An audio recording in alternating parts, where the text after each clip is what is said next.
Welcome to Sexology, a podcast that untangles the science of sex and pleasure.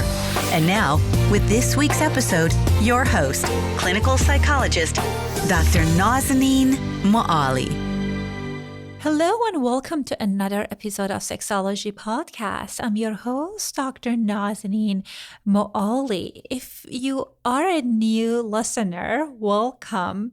We have a gift for you. A few months ago, I wrote this book on helping women to increase their sexual desire. It's completely free. It's my gift to you. If you're interested to read this book and download it, you can find the link in the show notes. It's about 40 pages, and I talk about some of the barriers in women experiencing sexual desire and some of the solutions. Today, we're going to talk about something that I found very interesting. The conversation today is around using psychedelic as a tool, as one of the tools that therapists can use that to help clients to navigate some of those traumatic experiences that they had. The way I learned about this approach is through a few of my clients that they shared with me that in the past they received psychedelic assisted treatments and it was transforming for them. And I was a little bit skeptical at the beginning, and I started reading journal articles and research papers about this topic. And what's interesting is that there are few very promising research studies around this topic. And one of the journals, they talk about it being a causing breakthrough in many kind of challenging cases of people who struggle with acute trauma. So I asked around from colleague about who I know that does this treatment. And many people talked about Dee Dee Goldpaugh. They are a psychotherapist in private practice in New York City and Woodstock. Their practice specializes in queer, sex, and body-positive psychotherapy and psychedelic integration. And they have taught and written widely on the topic of psychedelic and sexuality. So they walk us through how they help their clients to incorporate this tool in their journey.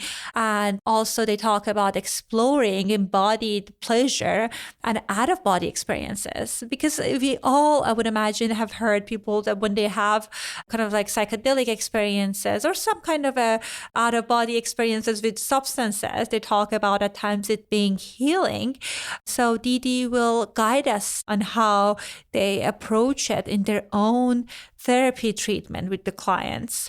I found it very fascinating. It's one of those trending topics in the field of psychology and psychotherapy. And please let me know what you think about it. Here's my conversation with Dee Dee Goldpaugh. Hello and welcome to another episode of Sexology Podcast. I am so excited to have Dee Dee Goldpaugh on our show. Dee Dee, welcome to our show. Thank you for having me. Is that okay if I call you Dee Dee? Yes, absolutely. And you can call me Naz. I was just sharing with you right before recording that how excited I am about this particular topic, because I know as a therapist, as a psychologist, I hear lots of good application for some psychedelic in treatments of trauma. And it's very wonderful and exciting to have a clinician to share how it's been your experience with your clients using this tool. So first of all, I'm very interested to see, how did you get interested in kind of doing this type of therapy? Yes. Well, I have a unique story. So I should first say that I'm a psychotherapist in private practice, and I'm not part of the research community, although many of my colleagues are. I practice a type of therapy called psychedelic integration therapy, which is a relatively new form of therapy. And maybe I'll touch a little bit later on exactly what that entails. But to get back to how I got involved in this. So I am a survivor of childhood sexual abuse and a survivor of sexual violence as a young adult. And I had PTSD. So, that trauma really ran my life for a lot of, my young adult years. I experienced a lot of pain, anger, difficulties with sexuality, difficulties in relationships. And traditional psychotherapy, although I had a lot of it, was really only marginally helpful at addressing those problems. And so I had been hearing about the potential of psychedelics for healing. And this was before I was really involved in this community at all. And, I did what any reasonable person would do. And I went to Peru. So I got on a plane. I went to Peru. I sought out healing with indigenous healers in Peru and was very lucky that I had incredibly transformative experiences in that context. And what I noticed about it was that in some of the cases, the medicine experiences were leading me to confront trauma directly in ways that were manageable for me. But in many of the cases, the healing really came through an embodied experience of pleasure, which is not something that we really talk about a lot. So what I thought was just so extraordinary about psychedelics was that I could feel my whole body for the first time. I could feel this sense of joy. I could forgive myself. I could feel a sense of play that I lost as a child. And I couldn't believe how rapidly my symptoms deteriorated and my capacity to live a fulfilling life really began at that point. So that's what got me in the field in the first place. Fascinating. So tell me, in that particular retreat that you attended, was there an element of healing that was part of that ritual or part of that practice, or it was mostly your internal experience that lead to that? Yes, I think people come to those types of retreats or healing centers in Peru for various reasons. And there's certainly varied quality, right? Some of them operate extremely ethically and they have very well-trained staff. And you also hear stories of people encountering situations that are not that safe. But for me, it really was an internalized process. And it wasn't till later in the integration piece that I was really doing more refined work around the traumas themselves. So maybe that I can share a little bit about what being an integration therapist is and how I got into that part of the work. So you have these amazing transformative experiences with psychedelics, but the experience itself, though powerful, does not change our character in and of itself. We need to do the hard work comes after the ceremony. So the process that I undertook after those healing experiences in Peru, which I went to Peru several times actually, and then what I do in my practice now with clients is assist people in creating consistent practices in their life that help them to integrate, understand, and maintain the messages that they get and feelings as well in those psychedelic experiences. So I might be helping a person and their practice might look as varied as what we might think of as more traditional psychotherapy, understanding it through verbal processing. But it can also be art-making practices or practices of being connected to nature. And because my background is as a sex and trauma therapist, I integrate a lot of somatic work, a lot of body work, ecstatic rituals, dancing, and even masturbation as ways of integrating material from psychedelic ceremonies. Well, I love that you emphasize the pleasure piece, because I feel that's the part that's missing from many traditional trauma work. And I think that's such a beautiful way of bridging the experience that people have with trauma, which is very painful, but also moving toward pleasure. One thing that I was wondering, and I never had any experience with psychedelic assisted therapy, is there going to be a component of traditional kind of exposure? Because as for our listener, part of trauma is avoidance of, you don't want to re-experience or work through those painful memories. Is that then being under influence help them to face those experiences, or like help them to change their relationship with their experiences? Can you tell us more about the healing piece? Yes, absolutely. So the first thing I'll say is I think the pleasure narrative is something that not only gets lost in traditional psychotherapy, but really gets lost in the mainstream psychedelic therapy narrative as well. I think because psychedelics are so linked in many people's minds to the sort of like radical 1960s free love type of thing, that the establishment medicine, which has really embraced psychedelics, has done everything in its power to distance itself from that kind of perception of this kind of like freewheeling, free love type of environment, and have psychedelics be associated with rigorous science, which it is. But what's gotten lost in there is this idea that the healing really can happen through this experience of embodied pleasure, which you just don't see in the literature at all, really. So to answer your question about the psychedelic-assisted therapy, all psychedelics are not the same. So I'll just mention a few that are being used widely in therapeutic practices right now, and maybe what's a little different about them. So psilocybin mushrooms are one psychedelic medicine that's being studied really widely for depression and anxiety, among other things. Psilocybin also has this association with what we would call the mystical experience. So it's about having an embodied experience of something larger than yourself, something that is mystical or ineffable. Another medicine that's being studied very widely is MDMA, which is known by the street name ecstasy, but they're actually quite different. MDMA is a synthetic chemical that in its pure form is extremely safe.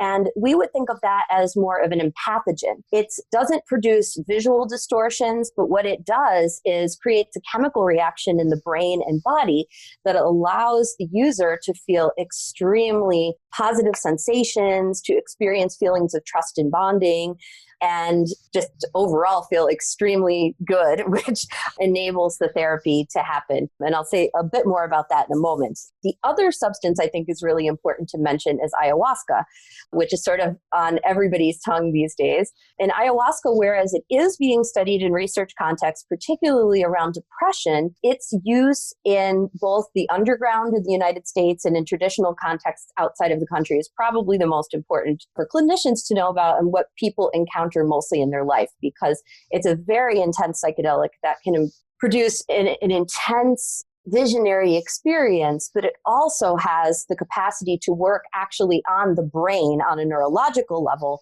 and bring about rapid change in somebody's capacity to process trauma in their lived experience. So all of that to get to your question, psychedelic assisted therapy is often where the way it's practiced in a research context is that the person would be given sessions of usually either psychodynamic or cognitive behavioral therapy, where they're building rapport with the person who's going to facilitate clinician. And then they're prepared to have the experience with the psychedelic. Now, the psychedelic itself can be, especially in the case of medicines like ayahuasca or psilocybin mushrooms, extremely intense, difficult. It can bring up traumatic memories. It can have scary images. But what many people say is it also has this connection to this sort of greater source. So many people tolerate those experiences and are able to rapidly process trauma.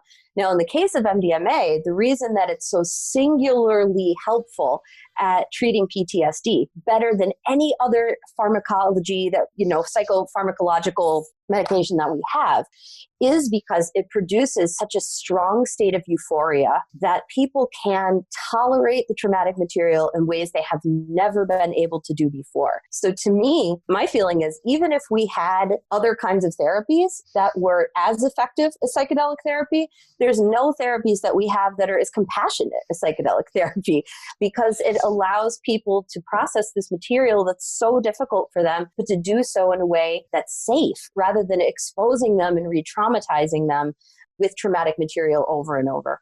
Well, I have so many questions, Dee Dee. I know I said a lot. I'm sorry. No, I think this is fabulous because this conversation, and when I was reading about this, it changed my perspective about it. So one thing about my background is I used to work at substance use clinics. I work at methadone clinics. And anytime someone talks about any kind of drug, I was like, no, that's not good. But I had a couple of clients in my sex therapy practice that they talked about their positive experiences. And I looked into research and I saw that there are tons of wonderful research studies that looked into it. So I'm very fascinated about it, kind of like about this new, as you said, the compassionate way, new and old, and compassionate way of processing trauma. Because you're right that even when I do more CBT exposure treatment for people who struggled with trauma, that's very difficult for people to sit with those very difficult emotions, which it can be healing. But I can imagine that if there is a way for them to connect with it in a different way, or have some kind of a help, so it wouldn't be as heavy, I think that can be very useful. And I can imagine that will increase the engagement with therapy, because I tell people that most of my trauma clients are doing their best. And who wants to get exposed to all of these painful experiences? So I think this can be a very powerful tool if it's done by a skilled clinician like yourself. Tell me about, so one thing that comes to my mind when I think about most substances, it gives you this out-of-body experience. And you're talking about element of embodied pleasure. So tell me more about that. It's a really interesting and juicy question, because both things can happen, right? I mean, as I was saying before, like all psychedelics are not created equal, right? So some psychedelics their mechanism for healing is more associated with what we might call ego death, or a state where we are not connected to our physical bodies in the same way. And in the process of kind of feeling not so in our human body, but one with the whole universe, we bypass all of the kind of habitual thinking and the small-mindedness that we experience in day-to-day life, and that becomes healing. But other psychedelics, where I think like some of the best applications for trauma exist, are ones that give you a direct connection to the body. And I will also say, so both of those things can happen in the same ceremonial experience too. People can have very disembodied experiences. But the thing, I should say, people can have very disembodied experiences and embodied experiences in the same experience with psychedelics. I want to emphasize, though, I think when we think of drugs that we think of as drugs of abuse, often they're associated with a quality of numbing and a quality of not being present. And, I think anyone who's worked in the substance abuse field has compassion for the fact that people turn to those as coping strategies. But psychedelics universally are anti-addictive. I mean, they're used to treat addiction. And some of the earliest applications for psychedelic science, going back as early as the 40s or 50s, were to treat alcoholics. So, I think it does have this quality of bringing us back to ourselves. And sometimes the root of getting back to ourselves is kind of becoming one with the universe and then coming back to ourselves. So if that answers your question. Yes. And again, I'm so, because this is so new to me, I'm so curious about it. So I would imagine it would be useful for people who are experiencing with this, and they're not necessarily had previous experiences with using psychedelic, to have a safe person next to them. Is that something that they do? I know that you don't administrate drug. It seems like it's more for clinical research. And I know that it seems like you provide audio and all of those wonderful, useful things to your clients. But I'm thinking about kind of in the ideal world, is it the therapist need to be next to the person, or that's something that people kind of do journaling as they are under the influence? Yes, it's a great question. So if we're talking ideal world, so just to clarify for the listeners, psychedelics are still illegal outside of research studies. And even though we see all of this coverage in the mainstream media, licensed therapists cannot administer these substances to clients legally. So that is not a practice I do. I strictly work with clients in the integration phase. And then research is the exception to that. The other exception being clients can travel outside of the country to countries where there are indigenous traditions around psychedelics, and they can do them legally. So if we're talking about a post-prohibition world, what would that look like? There's this concept in psychedelics of set and setting, meaning like the mindset in which you approach the experience, but also the actual setting that you're in, and that setting being safe. And one of the most safe settings is one where there's a sober guide, right? And that sober guide in research context is a therapist who's trained to know how to guide someone or simply support them through the psychedelic experience. But let's not forget, like, these medicines have, in many cases, thousands of years of history before white men in white coats ever started playing around with them, right? So traditional healers, shaman, medicine people knew how to support their communities in healing using these medicines going back thousands of years. One of the novel concepts that I really support strongly, because the psychedelic space is being infiltrated by for-profit medicine, and it looks like as this emerges to be rescheduled, meaning that it will become legally prescribable for clients, accessibility is a real issue. I mean, you're talking about very long therapy sessions with novel substances that are going to be produced in labs, not grown for the most part. And the price tags on these treatments could be huge. And the questions about will insurance cover them or not are very, very relevant in terms of like accessible care. So a model that I feel very strongly about is really community-based healing. It's great to have therapists in certain contexts, but I also feel like peer-led, community-based, non-for-profit psychedelic spaces is the thing that I feel most excited about developing in a prohibition world. That makes sense, because I feel there's also this element of healing can happen in the community and in connection. So I think that can be a very beautiful thing. And I would imagine I would feel safer in my community having this experience versus I'm going with like in a room with someone that I perhaps even in this research study might not have that depth of the connection. So I think that makes sense. Absolutely. And we're also thinking about client populations that the medical context is just not safe for them, right? I mean, my practice focuses on the queer community. So I work with many LGBT folks that have really been traumatized in medical contexts. Communities of color have really been traumatized in medical contexts. We can't expect that having a clinician is going to be the right choice for everybody. I think it is definitely the right choice for some clients, for sure. But I do think this idea of community-based support offers the opportunity for much lower cost treatment, and it also offers a much more robust opportunity for culturally competent treatments. And I love that you mentioned there's an element of self-soothing, masturbation. It can be part of this healing.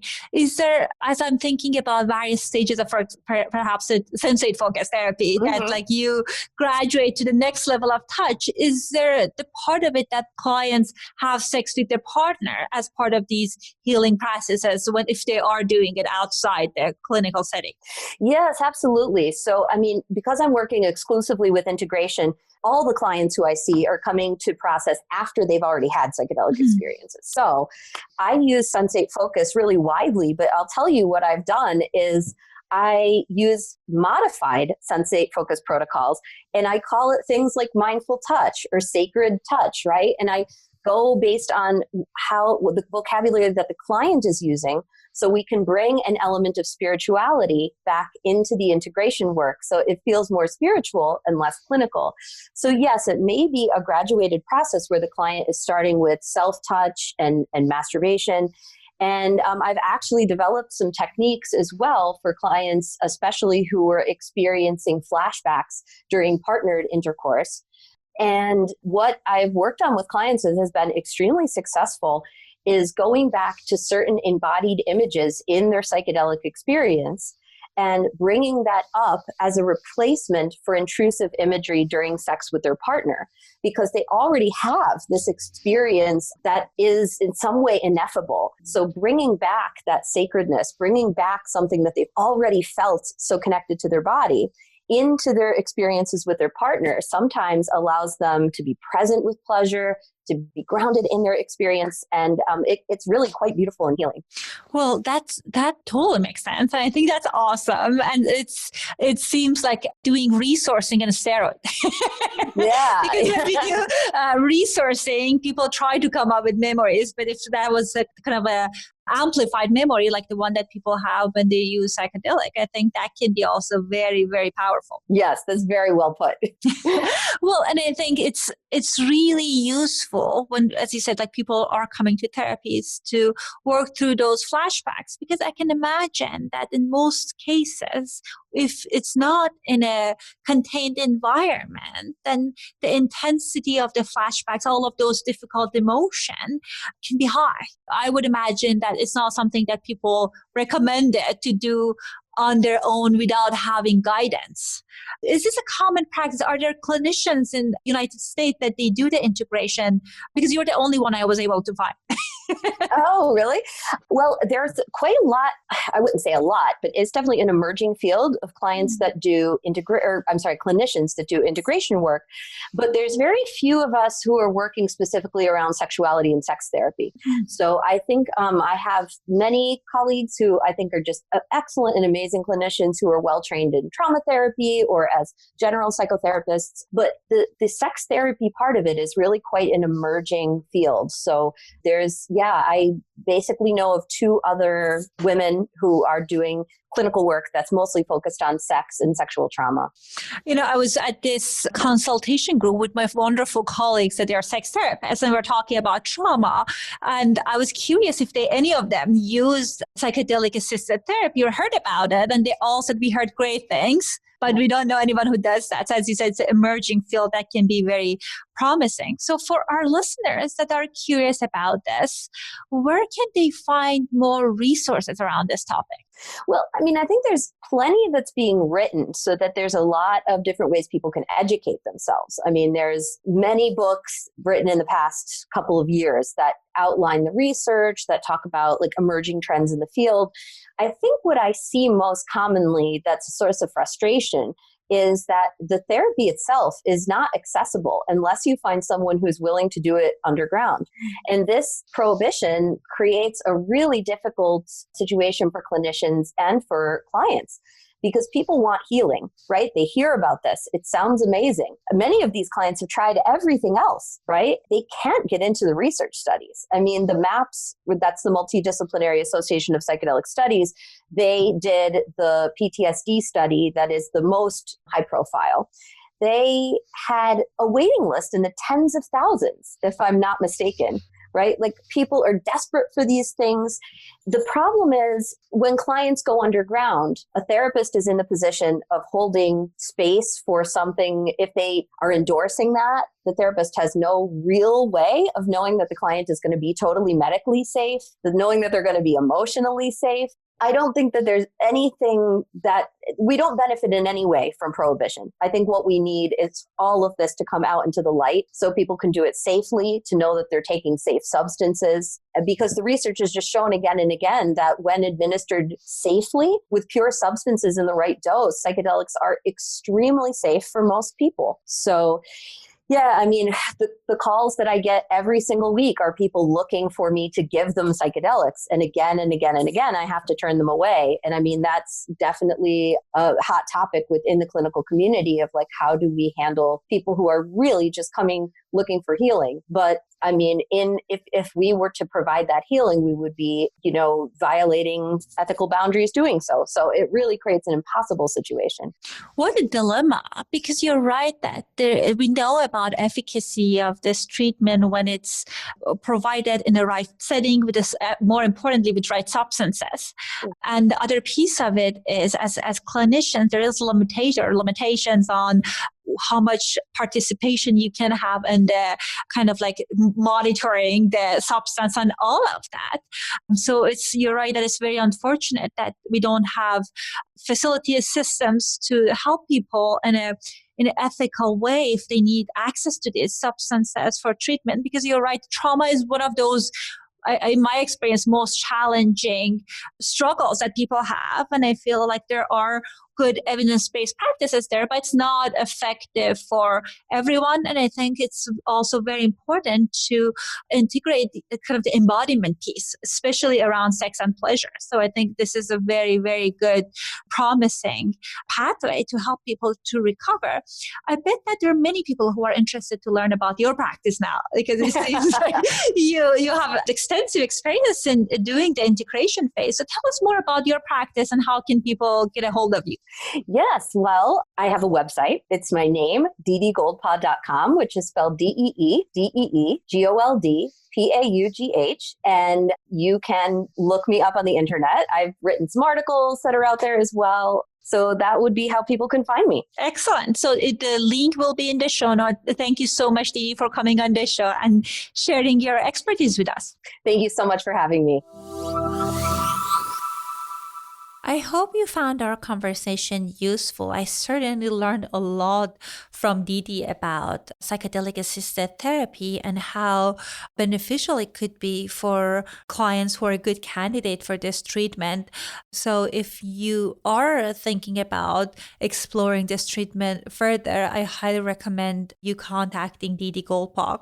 At the end, I wanted to ask you guys that if possible, I curated this survey and I want to hear from you about what are some of the topics you are interested in learning more about, because this is a show for you and so far we covered more than 200 different topics. So I want to make sure that what I'm providing is useful and beneficial for you. The survey has maybe 4 or 5 questions, maybe top takes like 3-4 minutes, but if you take it, it will help us with curating a more useful content for you. Again, thank you for listening and we'll talk next week. Thanks for listening to the Sexology Podcast. For more great content, visit www.sexologypodcast.com.